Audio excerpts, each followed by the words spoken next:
He had the talent, the speed, and the vision to light up the field. But now, Leshon Johnson's story has taken a turn no one saw coming. Once a rising star with NFL dreams, now he's headed down a very different path. A path that ends behind bars. In today's video, we're breaking down the shocking downfall of Leshon Johnson, how his past caught up with him, and why this might just be the final chapter in his story. To understand the fall, we have to step into the dark underworld of dogfighting. The transition from celebrated athlete to convicted criminal is rarely sudden. For Leshon Johnson, the path from football fields to federal courtrooms followed a troubling trajectory that remained largely hidden from public view until it could no longer be concealed. The first major indication that Johnson's post-football life had taken a disturbing turn came in 2004, just a few years after the conclusion of his professional playing career. In that year, authorities uncovered evidence that Johnson was operating what they called crazy side kennels, a facility allegedly dedicated not to the care and breeding of dogs as pets or show animals, but to the training and preparation of dogs for fighting. This revelation led to state-level animal fighting charges against the former NFL running back, charges to which Johnson ultimately pleaded guilty. The legal consequences of this 2004 case were significant, but perhaps not as severe as they might have been. Johnson received a 5-year deferred sentence in Oklahoma, meaning he did not serve prison time, but was placed under probation with specific conditions. This arrangement allowed Johnson to avoid incarceration while presumably providing an opportunity for rehabilitation and a chance to redirect his life away from illegal activities. For many observers, this first encounter with the legal system might have seemed like a wake-up call, a moment when the reality of legal consequences could prompt serious reflection and life changes. Johnson had been given what many would consider a second chance, an opportunity to learn from his mistakes, make amends, and rebuild a life focused on legal activities that wouldn't compromise his football legacy or threaten his freedom. However, events that would unfold 2 decades later suggest that this initial brush with the law did not serve as the deterrent or catalyst for change that it might have been. Instead, evidence indicates that Johnson may have continued his involvement in dogfighting activities, albeit perhaps with greater attempts at secrecy. The full extent of Johnson's alleged continued involvement in dogfighting would not become publicly known until October 2024, when federal authorities conducted a raid that would result in the seizure of 190 pit bull-type dogs from properties in Broken Arrow and Haskell, Oklahoma. These properties were allegedly associated with Malcont Kennels, an operation that investigators claim was dedicated to breeding, training, and selling dogs for fighting purposes. The scale of this operation was staggering. The seizure of 190 dogs marked what officials described as the largest seizure of fighting dogs from a single individual in the history of federal dogfighting cases. This wasn't a small-scale hobby or sideline. The allegations suggested an extensive organized enterprise that had potentially been operating for years. In March 2025, the U.S. District Court for the Eastern District of Oklahoma unsealed a 21-count indictment against Johnson, charging him with violations of the Federal Animal Welfare Act. The charges included possessing dogs for animal fighting ventures, selling dogs for such purposes, transporting dogs for fighting, and delivering dogs intended for fighting. Each of these counts carried potential penalties of up to 5 years in prison and a $250,000 fine upon conviction. The details of the case, as reported by various news outlets, paint a disturbing picture of what investigators allege was happening at Malcont Kennels. According to reports, Johnson was breeding dogs specifically for fighting characteristics, with some achieving status as champion or grand champion fighters. In the underground world of dogfighting, a champion status is typically awarded to dogs that have won 3 fights, while grand champion status requires 5 victories. One dog in particular, reportedly named Hog, was said to have won 8 fights, an unusually high number given the brutal nature of dogfighting and the high risk of fatal injuries. Other dogs allegedly associated with Johnson's operation included those with names like War Pony and Boot Stomper, monikers that seemed to reflect their intended purpose. Beyond just breeding and training dogs for his own fighting purposes, prosecutors alleged that Johnson was selling stud rights to his champion dogs and trafficking offspring to other dogfighters throughout the country. This suggests not just participation in dogfighting, but active promotion and expansion of the practice, essentially operating as a supplier for a national network of illegal animal fighting. The investigation into Johnson's alleged activities was conducted by the FBI's Shreveport Resident Agency Office, with the case being prosecuted by trial attorneys Sarah Brown and Ethan Eddy of the Environment and Natural Resources Division's Environmental Crime Section, alongside Assistant U.S. Attorney Jordan Howanitz of the Eastern District of Oklahoma. The legal response to these allegations has been robust, reflecting the seriousness with which federal authorities view animal fighting crimes. Attorney General Pamela Bondi issued a statement emphasizing the government's position, reportedly saying animal abuse is cruel, depraved, and deserves severe punishment. Similarly, FBI Director Kash Patel highlighted the moral dimension of the case, stating, "The FBI will not tolerate criminals that harm innocent animals for their twisted form of entertainment." To understand the context of Johnson's alleged activities, it's important to recognize the legal and social framework surrounding dogfighting in Oklahoma and across the United States. Dogfighting is explicitly illegal in Oklahoma, governed by the state's animal cruelty laws under the Animal Facilities Protection Act. Violations are classified as felonies, with potential penalties including fines up to $5,000, imprisonment for up to 7 years, or both. Nationally, dogfighting is criminalized in all 50 states, the District of Columbia, Guam, Puerto Rico, and the U.S. Virgin Islands. This universal prohibition reflects society's recognition of the inherent cruelty of the practice and its connection to other forms of criminal activity. The underground nature of dogfighting makes precise statistics difficult to obtain, but the American Society for the Prevention of Cruelty to Animals, ASPCA, estimates that tens of thousands of people participate in dogfighting in the United States, with hundreds of thousands of dogs suffering annually as a result. Since 2010, the ASPCA has assisted with over 300 dogfighting cases across at least 24 states, impacting nearly 6,000 victims through rescue and investigation efforts. The prevalence of dogfighting is particularly concerning in rural areas where isolated properties can more easily conceal such activities from law enforcement and neighbors. Oklahoma's geography and demographics potentially make it susceptible to such underground operations, though specific statewide statistics are limited. What makes dogfighting particularly abhorrent is the systematic cruelty involved. Dogs used in fighting operations are typically subjected to brutal training regimens designed to build strength and aggression. They often live in poor conditions, receiving inadequate care except as it relates to fighting capability. During fights, dogs frequently suffer severe injuries, many of which prove fatal or result in euthanasia due to the extent of the damage. The fact that a dog like Hog allegedly won 8 fights is unusual precisely because the risk of fatal injuries is so high in each confrontation. This detail, highlighted in reports about Johnson's case, underscores the brutality of the practice and the exceptional nature of a dog surviving multiple such encounters. Beyond the direct harm to the animals involved, dogfighting is often associated with other criminal activities, including illegal gambling, drug distribution, and weapons violations. It tends to exist within a broader context of criminality, potentially drawing participants deeper into a web of illegal behaviors. Johnson's case is particularly notable not just for its scale, but for the fact that it involves a former professional athlete with a relatively high public profile. While many dogfighting operations are run by individuals without such visibility, Johnson's status as a former NFL player and college football star means that his case has attracted significant media attention, potentially bringing greater public awareness to the issue of animal fighting. The contrast between Johnson's public persona as an accomplished athlete and the allegations regarding his involvement in dogfighting creates a cognitive dissonance that many find difficult to reconcile. How could someone who achieved success in a mainstream celebrated field like professional sports become involved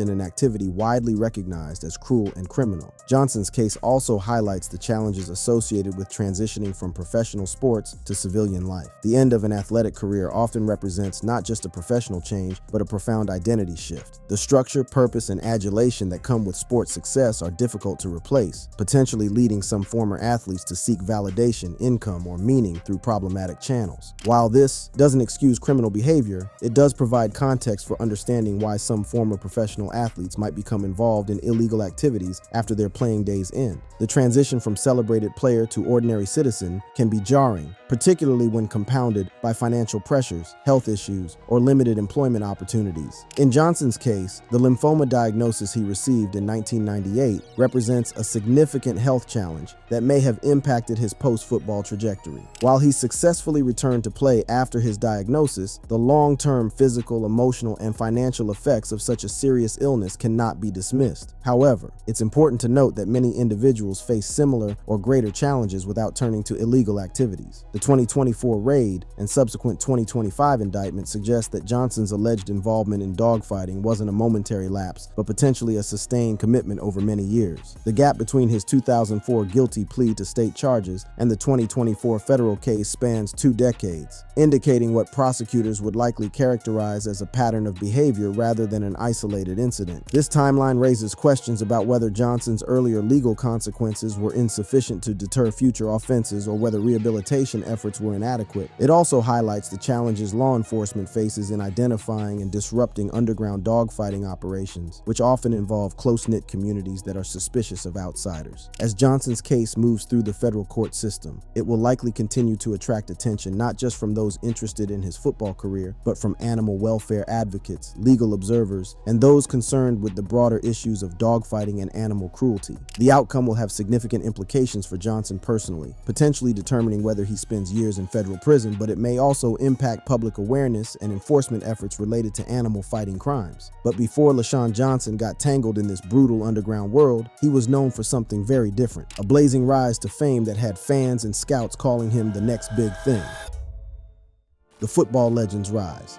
When the name Leshon Johnson echoes through the corridors of football history, it calls to mind a remarkable journey that began in the small town of Haskell, Oklahoma. Born on January 15, 1971, Johnson's path to gridiron glory was as unexpected as it was impressive. The young man who would one day earn the nickname the Cowboy wasn't just talented on the football field, he was also an accomplished junior rodeo bull rider, a fact that would later inform his tenacious running style and fearless approach to the game. But long before he would face the challenges that now threatened to define his legacy, Leshon Johnson was simply a standout high school athlete with dreams bigger than his hometown could contain. His natural athleticism and raw talent caught the attention of college recruiters, eventually leading him to Northern Illinois University, where he would transform from a promising prospect into a genuine football sensation. The early 1990s at Northern Illinois University marked the emergence of an extraordinary talent. Johnson's college career wasn't just successful, it was historic. 1993, his senior year, Johnson achieved what few players ever do: consensus All-American status.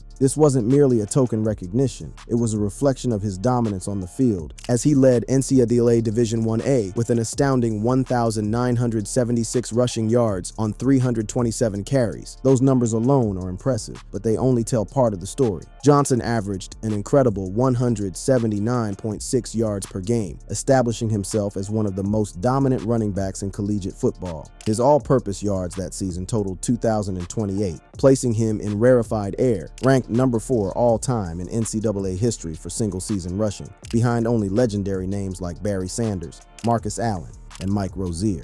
Johnson's career rushing average of 150.6 yards per game places him number 4 all-time in college football history, following only iconic figures like Ed Marinaro, O.J. Simpson, and Herschel Walker.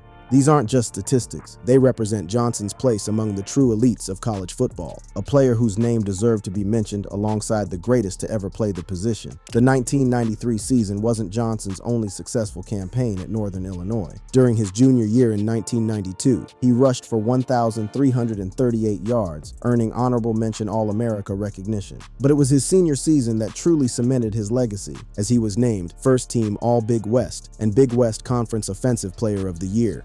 The accolades continued to pile up: UPI National Back of the Year, Football News, Offensive Player of the Year, and a finalist for the prestigious Doak Walker Award, which recognizes the nation's top running back. Perhaps most tellingly, Johnson finished 6th in Heisman Trophy voting that year, a remarkable achievement for a player from Northern Illinois, showcasing his national prominence despite not playing at a traditional football powerhouse. Johnson's performances on the field were nothing short of spectacular. He recorded 15 100-yard games in just 22 career appearances, a testament to his consistency and dominance. But even among these impressive outings, certain games stood out as particularly remarkable. Against Southern Illinois, Johnson rushed for 322 yards, and against Iowa, he amassed 306 yards, performances that demonstrated his ability to excel even against more prestigious programs. Following his exceptional college career, Johnson's talent was recognized yet again when he was invited to play in the Senior Bowl in 1994, an event that showcases the nation's top senior collegiate football football players for NFL scouts. His impact at Northern Illinois was so significant that he was voted onto NIU's all-time Husky Stadium team in 1995 and the All-Century team in 1999. The ultimate recognition of his collegiate excellence came in 2003 when he was inducted into the NIU Hall of Fame, cementing his status as one of the greatest players in the university's history. Johnson's exceptional college performances caught the attention of NFL scouts, leading to his selection by the Green Bay Packers in the third round of the 1994 NFL Draft. As the 84th overall pick,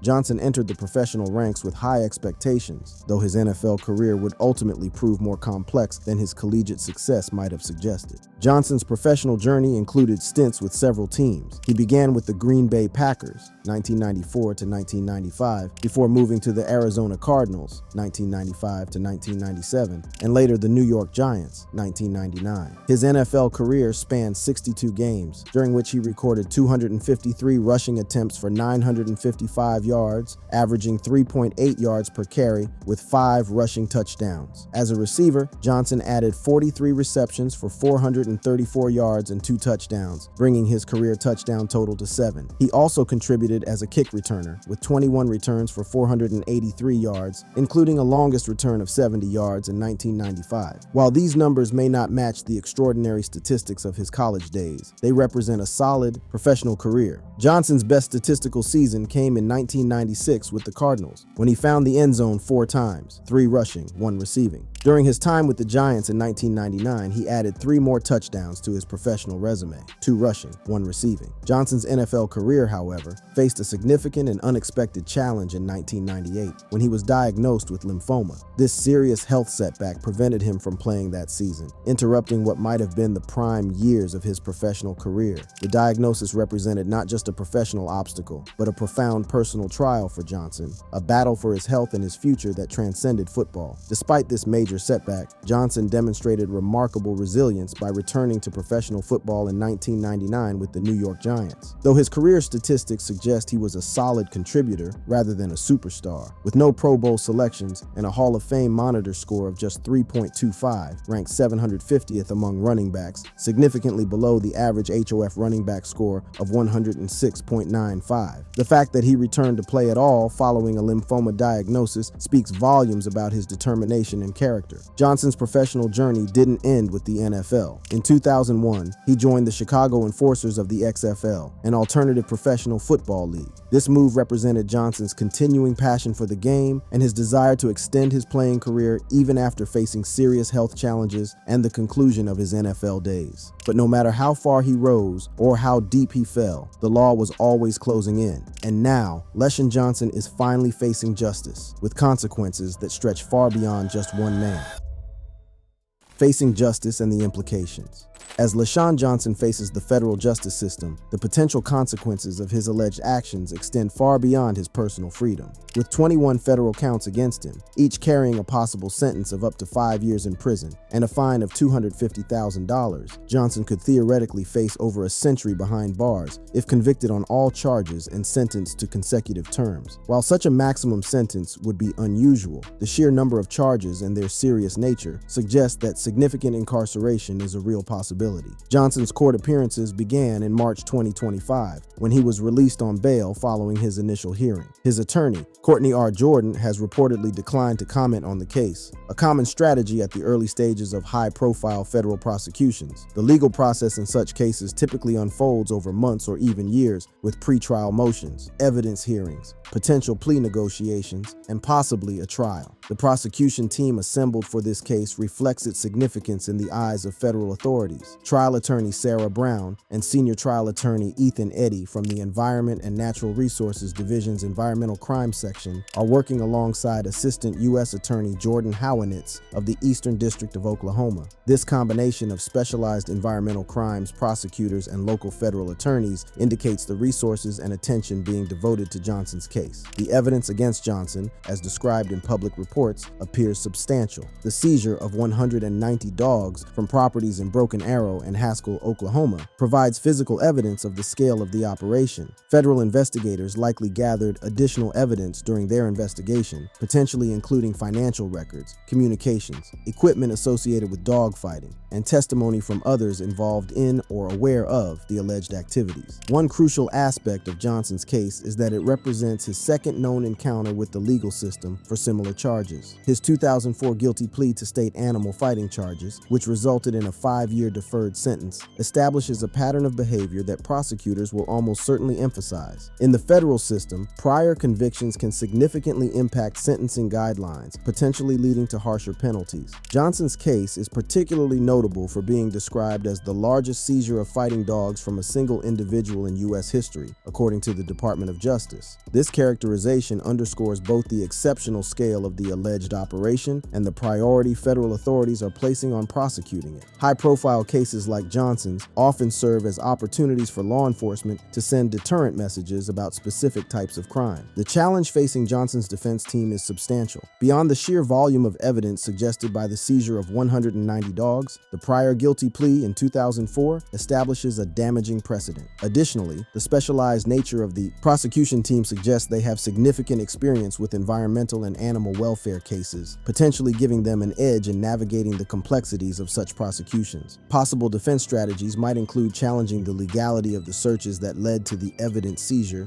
disputing the connection between Johnson and the dogs or properties in question, or arguing that the animals were being bred and kept for legitimate purposes rather than fighting. However, the specific approach Johnson's legal team will take remains to be seen as the case progresses. The broader context of dogfighting enforcement in the United States provides important background for understanding Johnson's case. Dogfighting prosecutions have received increased attention and resources in recent years, particularly following high-profile cases like that of NFL quarterback Michael Vick, whose 2007 conviction for running a dogfighting operation brought national attention to the issue. The Federal Animal Welfare Act, under which Johnson is charged, provides significant legal tools for prosecuting animal fighting ventures. The act prohibits a range of activities associated with animal fighting, including sponsoring or exhibiting an animal in a fighting venture, buying, selling, delivering, or transporting animals for fighting purposes, and using the mail or other interstate means to promote or further animal fighting. Enforcement of these laws involves collaboration between federal agencies like the FBI and Department of Justice and local authorities such as animal control officers and police departments. In Oklahoma, entities like the Oklahoma City Animal Welfare Department, which is part of the Oklahoma Link Coalition, play a role in investigating animal cruelty cases, including dogfighting. This multi-jurisdictional approach reflects the recognition that animal fighting often spans local boundaries and may involve interstate activities. The animals at the center of cases like Johnson's present another complex aspect of dogfighting prosecutions. The 190 pit bull-type dogs seized from Johnson's alleged operation require immediate care and eventual placement, creating logistical and ethical challenges for authorities. In past large-scale dogfighting cases, animal welfare organizations have often stepped in to assist with evaluation, rehabilitation, and potential adoption of seized dogs. Dogs rescued from fighting operations typically require specialized care and assessment. While there was a time when such animals were routinely euthanized based on assumptions about their temperament, more recent approaches recognize that many can be rehabilitated and placed in appropriate homes. The specific outcomes for the dogs seized in Johnson's case have not been widely reported, but their large number presents a significant challenge for whatever organizations are tasked with their care. Beyond the immediate legal and animal welfare implications, Johnson's case raises broader questions about the underground world of dogfighting in the United States, and particularly in states like Oklahoma. While comprehensive statistics are difficult to obtain due to the clandestine nature of the activity, the scale of Johnson's alleged operation suggests a significant market for fighting dogs and related activities. Rural areas with limited law enforcement resources can be particularly vulnerable to hosting such operations. Properties with space and seclusion provide ideal locations for training and fighting dogs away from public view. Oklahoma's geography and demographics potentially make it susceptible to such activities, though specific statewide data is limited. The economic aspects of dogfighting also deserve consideration.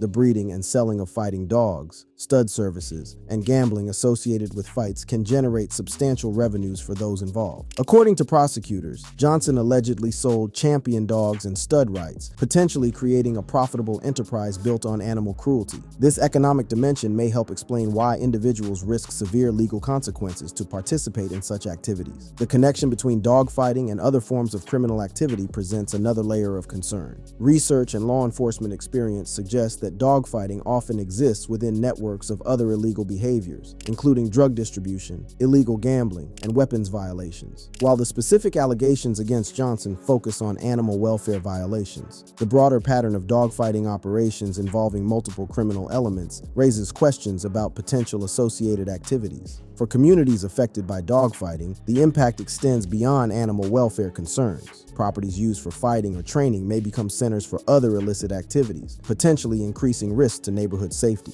The normalization of violence against animals can also have broader social effects, including potential links to interpersonal violence, as recognized by the Oklahoma Link Coalition's focus on connections between animal cruelty and family violence. Public reaction to Johnson's case reflects the complex emotions surrounding former athletes who face serious criminal charges. For fans who remember Johnson's athletic achievements, particularly his standout college career at Northern Illinois, the allegations create a difficult cognitive dissonance. The same individual once celebrated for physical prowess and competitive spirit is now accused of directing those. The same individual once celebrated for physical prowess and competitive spirit is now accused of directing those qualities toward cruel and illegal ends. Sports media coverage of Johnson's case has often emphasized the contrast between his football career and current legal troubles. Headlines frequently identify him as former NFL running back or reference his college achievements before describing the charges, highlighting the perceived incongruity between these different chapters of his life. For animal welfare advocates, high-profile cases like Johnson's provide opportunities to raise awareness about the continuing problem of dogfighting. Organizations like the ASPCA often use such moments to educate the public about the prevalence of animal fighting, the suffering it causes, and the need for continued enforcement efforts. The exceptional scale of Johnson's alleged operation makes it particularly valuable for highlighting the persistence of organized dogfighting, even in an era of increased legal penalties and social disapproval. The progression of Johnson's legal case will likely unfold over months or years, with potential developments including plea negotiations, pre-trial hearings, and possibly a trial.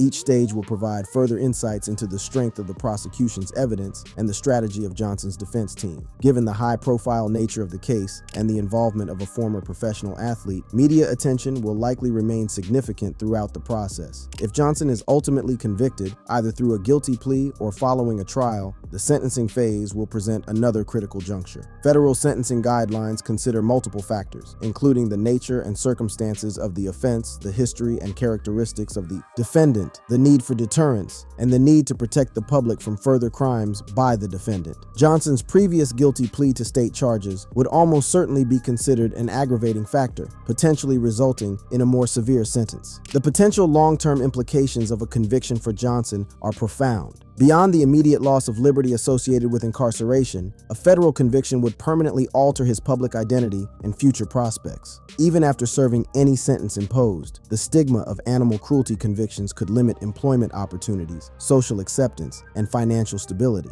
For Johnson personally, the case represents a defining moment in his life narrative. Having once achieved recognition for athletic excellence, he now faces the possibility of being primarily remembered for alleged cruelty to animals. This transformation of public identity represents a cautionary tale about how post-career choices can overshadow even significant professional achievements. The stark contrast between Leshon Johnson, the football star, a consensus All-American who once ranked alongside legends like Barry Sanders and Herschel Walker, and Leshon Johnson, the alleged dogfighting operator, represents a profound divergence of potential and actual outcomes. Stay up to date with info on this case by clicking any of the cards showing on your screen.